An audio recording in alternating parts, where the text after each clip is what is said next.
وبرکاتہ۔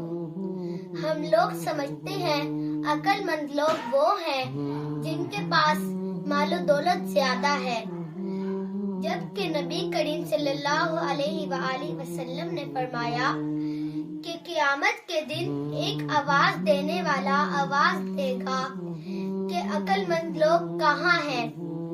لوگ پوچھیں گے عقل مند لوگوں سے کون مراد ہے؟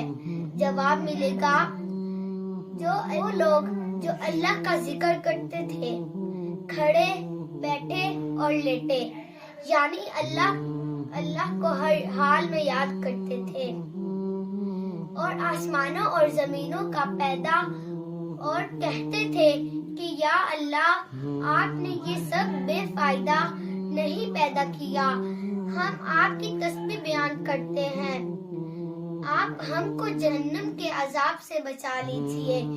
اس کے بعد ان لوگوں کے لیے ایک جھنڈا بنایا جائے گا جس کے پیچھے یہ سب جائیں گے اور ان سے کہا جائے گا کہ ہمیشہ کے لیے جنت اللہ ہمیں بھی ایسے لوگوں میں شامل فرما، آمین، جزاک اللہ۔